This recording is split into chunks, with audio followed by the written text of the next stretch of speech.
Kayaköy'den selamlar herkese. Evet, 2 hafta geçti neredeyse. Ben Çıralı'dan Adrasan'a yürüyüşümü yaptıktan sonra bir hafta falan dinlendim. Çok yorucuydu. 18 kilometre yürüdükten sonra Adrasan'da 2 gün dinlendim.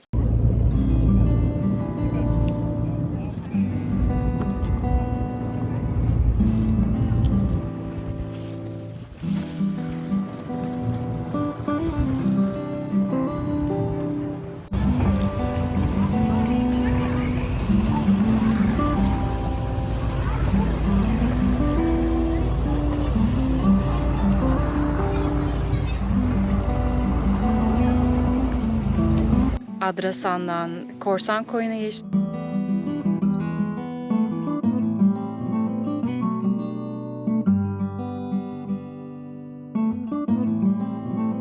Orada kamping yerleri vardı. Orada kaldım 2 gece. Pardon, bir gece. Orada Gelidonya Deniz Feneri'ne çıktım. Tesadüfen orada da bir dağcı ile tanıştım. Onunla birlikte o sağ olsun bayağı yorgunum. Hala bacaklarım ağrıyordu. Motoruyla beni oraya kadar götürdü. Sonra birlikte yukarıya kadar tırmandık. Orada gün batımını seyrettik.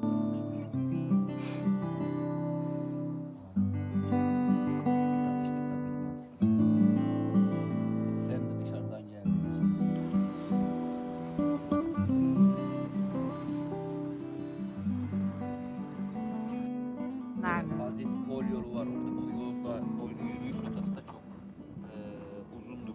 200 kilometrenin üstünde. O da şeye gider. Yazılı Kanyon'a, Isparta'ya gider. Sonra birlikte yemek yedik, vedalaştık. Oradan Demre'den Mira'ya geçtim. Oradan Antikkent.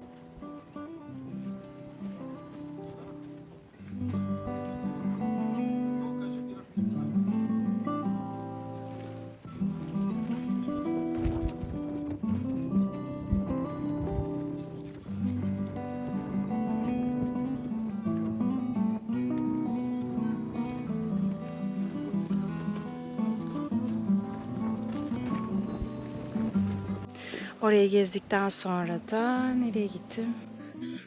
Ondan sonra Kayaköy. Kaleköy'e gittim. Bu arada oraya ulaşım yok arabayla.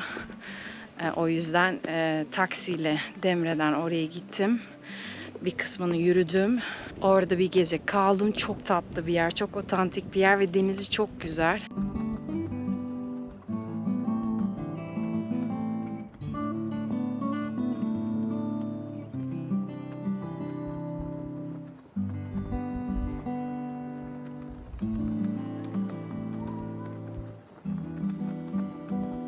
Suyu tertemiz. Orada tekne turu yaptım.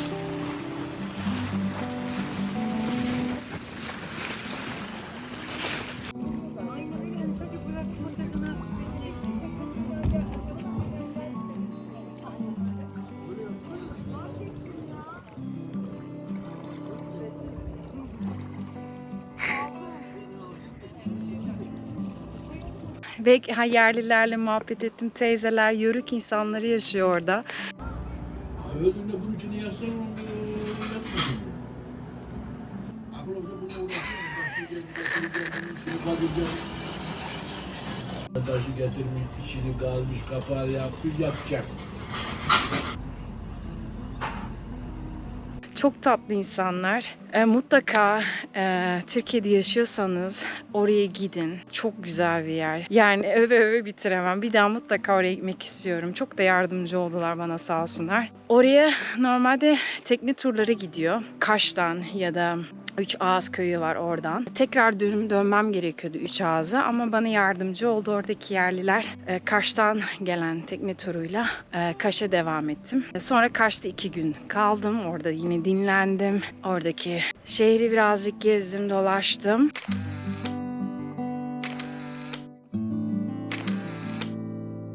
Yürüyüşüme maalesef devam edemedim çünkü 30 derecede çok zorlu geçiyor.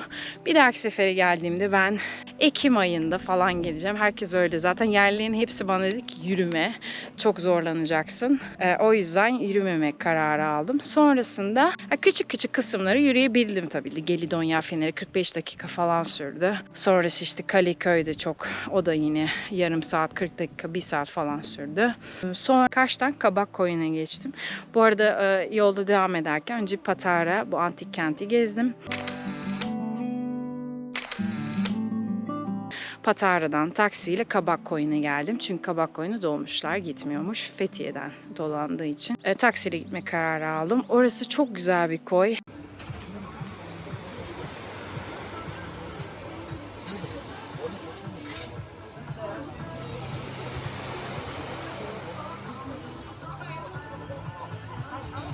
Kabakkoyu çok tatlı, küçük bir köy. Sit alanları zaten buralar. Orada kaldım 2 gece. Fabric Lounge diye bir otelde.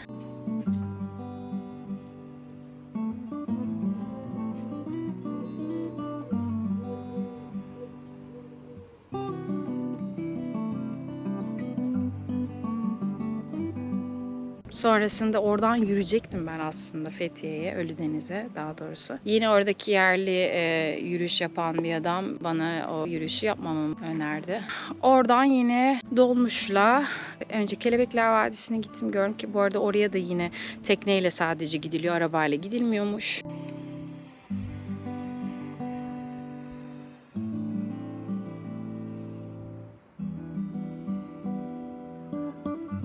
Sonrasında Kayaköy'e geldim. Ve burada yine çok tatlı insanlarla tanıştım otelde. Onlar da bana çok yardımcı oldu. Burası eski bir Rum köyü. Terk edilmiş bir Rum köyü burası gördüğünüz. Ve burada kimseler yaşamıyor. Ve burası müze haline getirilmiş. Bu arada şansıma burada festivale denk geldim. Tam otelin karşısında festival var. Bir haftalık. Böyle her akşam konserler düzenleniliyor. Dün de buradaki tanıştım, oteldeki tanıştım. Vildan ve Furkan'la birlikte konseri izledik. Çok güzeldi. Zaman uyanmak zamanı uyumanın aksine. Şimdi şarkını söyle. Şimdi şarkını söyle. Papi, papi, papi, no. Papi, papi, papi, no. Çok güzel şarkılar söylüyorlar. Bu akşam yine gideceğim. Biletlerimi aldım. Bakalım nasıl geçecek. Tam da şansıma müzik aşığıyım. Ben bunu daha önce söyledim mi bilmiyorum ama ben şarkı söylemeyi ve müzik yapmayı, dinlemeyi, hele de canlı müzik dinlemeyi çok seviyorum. Bunun da şu an denk gelmesi harika oldu.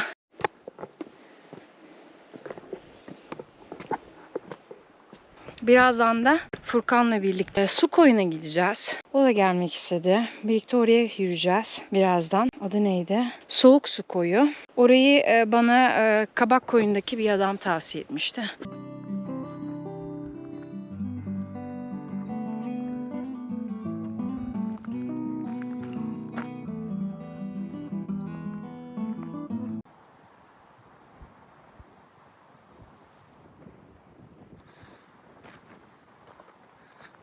Oraya yürüyebilirsin dedi. Kısa bir yolda. Zaten 45 dakikada iniyorsunuz. 1 saate geri çıkıyorsunuz yukarı. Hem denizi görmüş oluyorsunuz hem... Korsan gemisi diye geçiyor. 1500 lira. Oradaki koyda bir yüzebilirsiniz. Ben de oraya gideceğim birazdan.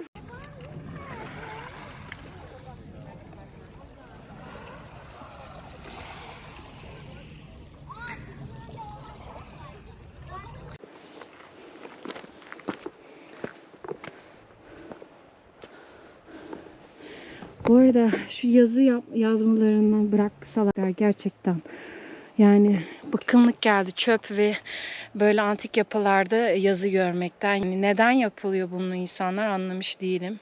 Yapmayın yani, dokuyu bozmayın. Yazıp ne olacak? Çöp atınca doğada karışacağını falan mı düşünüyor insanlar? Ben anlamış değilim.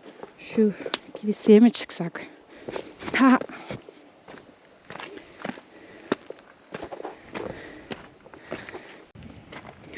Buradaki kaldığım otelin adı da Ballı Konak'tı galiba. Orada kalıyorum.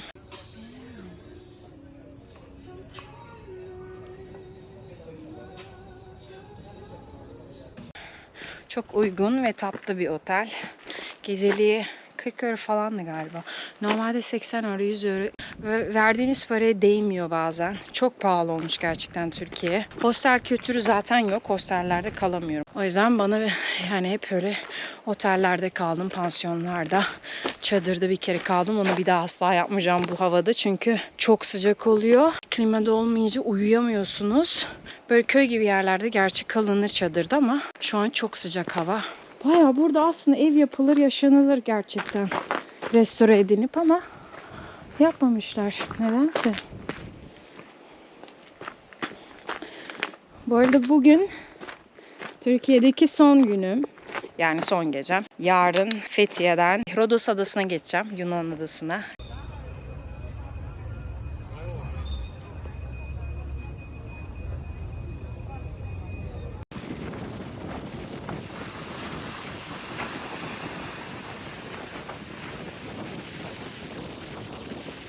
Orada da bir hostelde kalacağım. Artık tek başına otel odalarından sıkıldım. Gerçi yine güzel insanlarla tanıştım otellerde ama böyle kısıtlı oluyor.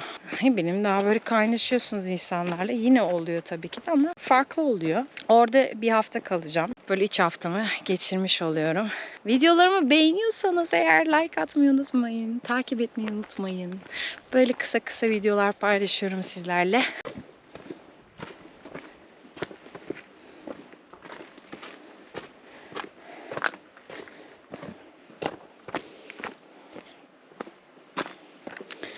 Fethiye'de de çok İngiliz var. Bu Antalya taraflarında hep Ruslar vardı. Her yerde. Rus yazıları falan bile koymuşlar yani o kadar. Fethiye'de de çok İngilizler yaşıyor biliyorsunuz zaten. Ölüdeniz'de böyle İngiliz yaşlı teyzeler, dedeler buraya gelmişler. Ev satın almışlar. Burada yaşıyorlar. Wow wow wow.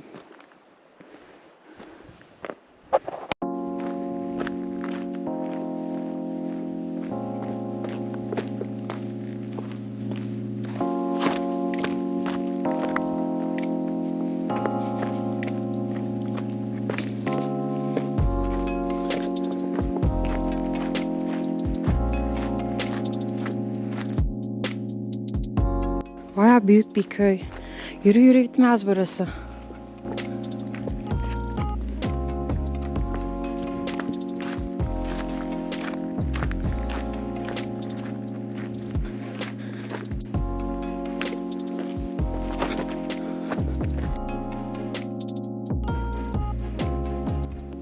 Şurada yine galiba bu bir kilise. Şurada da bir kale var. Çıkış nereden acaba? Ben buradan dolanıp duruyorum ama hangi yöne gideceğimi bilmiyorum. Yürüyorum öyle.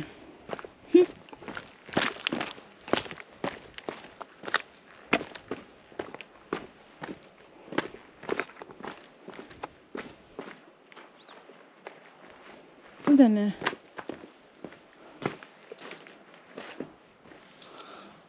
Buradaki yaşayan Rumlar mı acaba?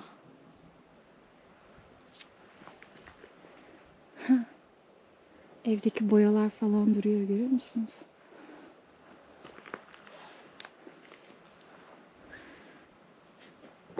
Kim bilir kimler yaşadı buralarda.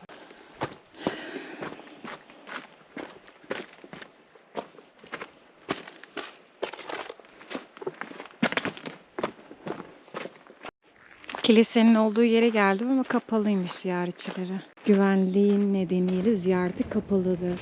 Bakalım nasılmış.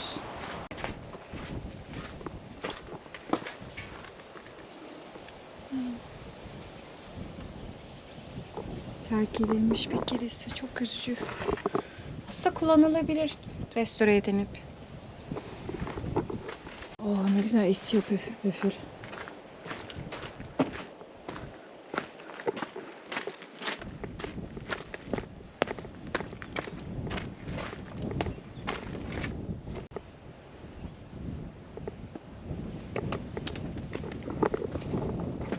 Buradan daha iyi görünüyor.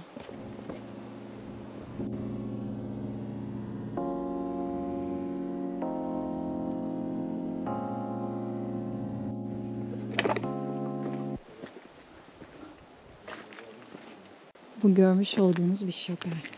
Bakın açı işareti var. Şirin'e gidelim. Wow.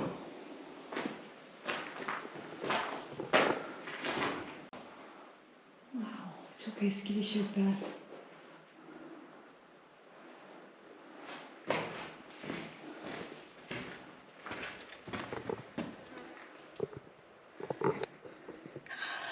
Harika değil mi? Demin buradaki adamla orada takılar falan satıyor, onunla muhabbet ettik. Bana buranın hikayesini anlattı. Bu köyü Badele zamanında, yani 1920 yıllarında 1. Dünya Savaşı'ndan sonra maalesef buradaki yaşayan Rumlar bu köyü terk etmek zorunda kalmışlar. Yunanistan'a göç etmişler. Daha o zamanlar köylüler geri dönmeyi planlıyormuş ama geri dönmemişler. Dönememişler daha doğrusu. Bu köyde 900 hane varmış, 900 hane civarı ve 5000'e yakın insan yaşıyormuş burada. Doğru söylüyor muyum bilmiyorum. Onu sonradan araştıracağım. Öyle dedi adam. Ve ev mimarisi yapılışı, evler hep böyle farklı yönlere doğru dizayn edilmiş. Evlerin birbirine bakmaması için. Pencereler birbirine bakmıyormuş.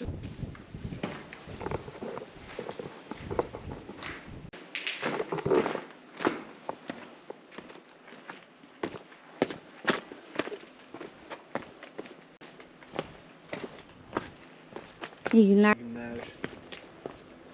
Ve çıkışa yaklaştım. Demin gördüğünüz o adamla birlikte sohbet ettik. Çekmek istemedim. Onu rahatsız etmemek için. Çok üzücü değil mi mübadele zamanında o kadar Rum'un buradan evlerini, kendi yerlerini terk etmiş olmaları.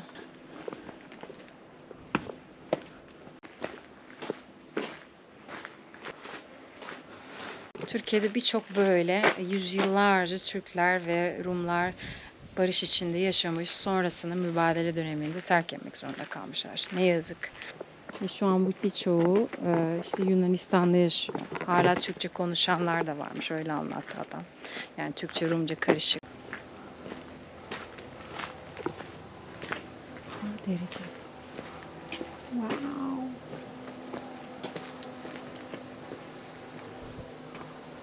Ne güzel takılar satıyorlar buralarda. Ben Kaş'tan aldım takılarımı. Çok güzel küpeler aldım. Bayıldım. Küpe hastasıyım ya. Bakır ve artık gümüşü de seviyorum. Soğuk su koyuna gideceğim daha. O yüzden geç kalmamam lazım. Biraz çabuk ilerleyeyim. Şu çiçeklerin güzelliğine bakar mısınız? Ne güzelsiniz siz. Hala var tek tük böyle yaşayan Rumlar İstanbul'da, işte İzmir'de, böyle Türkiye'nin güneyinde yaşayan Rumlar var ama çok eskisi gibi değil. Ve adamın anlattığına göre buradaki eski yaşayan köylüler, torunlarım artık bilmiyorum, aynı isimde, buranın eski ismini unuttum da, buranın eski ismini yine Yunanistan'da yaşadıkları köye vermişler. Buradaki yaşayan Rumlar şimdi orada yaşıyor ve buraya ziyarete geliyorlarmış. Onu anlattı bana demin adam. Kendi köklerini görmeleri için, tarihlerini, evlerini, köylerini görmek için buraya geliyorlar. O yüzden işte yemeklerimiz, kültürümüz çok benziyor birbirine. Çünkü buradaki yaşayan Rumlar hala o gelenek göreneklerini devam ettiriyorlarmış. Yemeklerimiz o yüzden çok benzer birbirine. Çünkü yüzyıllarca aynı topraklarda yaşamışız. O yüzden benziyor işte kültürlerimiz.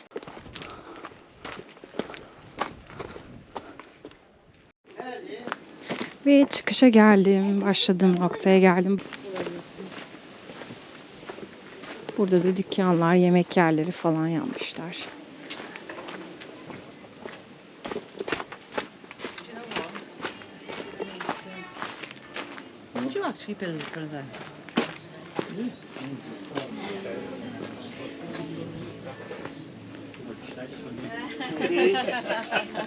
Cara.